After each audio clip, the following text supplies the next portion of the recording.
The rarest native tree in Britain is the Plymouth Pear, Pyrus cordata. Here's one we have. There are thought to be between 40 and 60 of them in Britain. And there's only 2 colonies of them, or a few little colonies around the city of Truro and the city of Plymouth. We were donated a small plant of one about 6 years ago, and here it is now. We want this on the edge of a woods, and we're going to build a bank here and have a hedge rubber going along here, and these branches are going to be layered into the hedge, so we can have a whole section of hedge which is all Plymouth pear. Oh. And if I'm going to compare it with the common pear, the pear that's most common in the world, and it is quite rare as well, but it's certainly not as rare as this one, we can have a look at it to comparison. So if I now go to the wild pear, this is the common pear, Pyrus communis, from which almost all cultivated species are derived. It differs a lot from the Plymouth pear, mainly in its kind of quite nasty sharp prickles on it, worse than a hawthorn. In fact, you can get quite nasty cuts from this when you're cutting the hedges in the autumn. Now, I saw some fruit on here the other day, so I'm going to have a look and see if I can find them again. So I found these 2. So these have already been and gone, they've finished and fallen off, and this is what's left. A few sort of chewed remains. But that's basically the size that the common pear is, the wild pear. Yeah, it tastes really horrible. Last year I had some and they just taste nasty. But this is the one that most cultivated pears come from. Here you can see the leaf shape is very like ordinary cultivated pears, much more pointed at the end. Most cultivated pears all are Pyrus communis. Whatever shape and size they are, they're all Pyrus communist. All of them are varieties of Pyrus communist, except for the Japanese or Asian pear, Pyrus pyrofolia.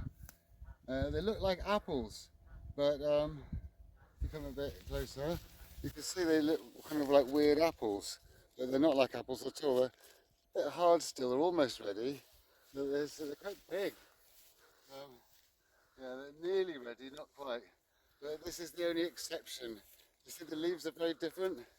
And when these flower, they're like flowering cherries, they're covered in flowers. They're quite easy to grow. And they pollinate with pollination group 1 for pear trees. So that's the very early flowering ones. And we have 2. We have, this one's a komoi, and we have nayasaki as well. And nashi is pear in Japanese. So although pears come in all shapes and sizes, almost all of them are Pyrus communis, derived from the common wild pear. So now we'll go back to the Plymouth pear. So we're very lucky to have this one here. If I go in and have a close look at the leaves leaves have quite a lot of veins structured to them, and they're quite a little bit serrated on the edges, and they don't have a really distinctive point like the common pear does. They're just sort of very different texture altogether, and the bark is quite sort of a reddish brown, and when they flower, their flowers just have a tinge of purple to them. So you can see they look remarkably different to the common pear. The trouble we have is pollination for our tree. It flowers every year for the last 3 years, but without any population in the immediate wild near us, we can't pollinate it. We've tried communicating with the Woodland Trust, who are in charge of some of them, and said, could we have some seeds or a little bit of twig to graft or something, but they always say, oh, so-and-so deals with that, they'll phone you, and they never do. So we were a bit stumped on how we can get ours to pollinate. Then we could grow some seeds and have more of them, and that would be really good. The only place I know of where one grows in the wild is here at Derriford Hospital in Plymouth. although I can't give the exact location away because of the rareness of this tree. Plymouth Pear, Pyrus cordata.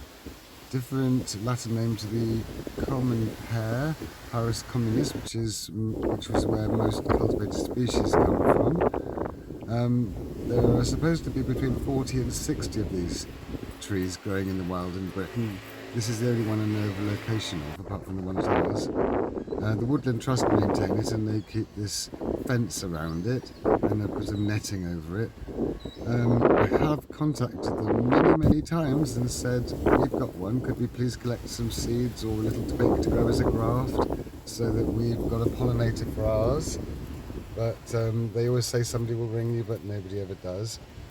It's a shame. The pears are really tiny. And here's a close-up of the leaves so you can identify it. Again, this is Pyrus cordata. Very sort of like nice shrubby little tree. Looks like it would do really well in a hedge.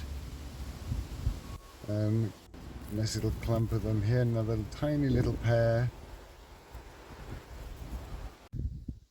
So I wonder how long it will take for our one to get as big as that one at the hospital. It grows pretty quickly. If only it had some fruit, but there'd have to be another Plymouth pear growing within a 3-mile radius for bees to be able to travel here and pollinate it. So the chances of that are remote. But if there were some fruit, it would be, I don't know, on the branches here somewhere, where the flowers were. Oh, what? Wow, look! It's got fruit! They are really small. There's another one over there. They feel quite hard still, so I'm going to leave them a little longer to ripen, and then I can hopefully find some seeds in them and grow the seeds, and then I can have a little colony of them, and it won't be the only one then. That means that there must be a Plymouth pear growing wild somewhere within a 3-mile radius, which suggests possibly that they might be commoner than people think. I mean, they don't stand out. If that was growing in a hedge, you wouldn't really notice it. It's like, just looks like an ordinary thorn bush. That's kind of interesting. All the trees that are near it are ones that are not too competitive. Got like a white beam there and a rowan tree, and there's a big steep slope down there, and then there's like a lime tree, a small leaf lime down there, but not so close that it would overshadow it. The sunlight comes here in the afternoon, that's sort of west over there, and south over there, so it gets shelter from the early morning sun and any damage from late frosts with the sun coming onto it. And it also is sheltered from the north and from the east winds. It doesn't seem to mind the westerly winds so much because they are like wetter and warmer, but it is really badly affected by cold east wind. So it's sheltered by the woods there, and it's done very well. You can see it's grown a huge amount just in this year and last year. So we're very pleased with our Plymouth pear. So this is down below in the woods. This is the small leaf lime tree, which is growing down below it, and the Plymouth pear is up here. If I climb a little bit up here, you can see the Plymouth pear just there. So I hope you liked today's video. If you did, please like and subscribe, or if you press the little me, you can see my other videos, and if you press the bell icon, it will notify you when I make another video. And I shall see you next time.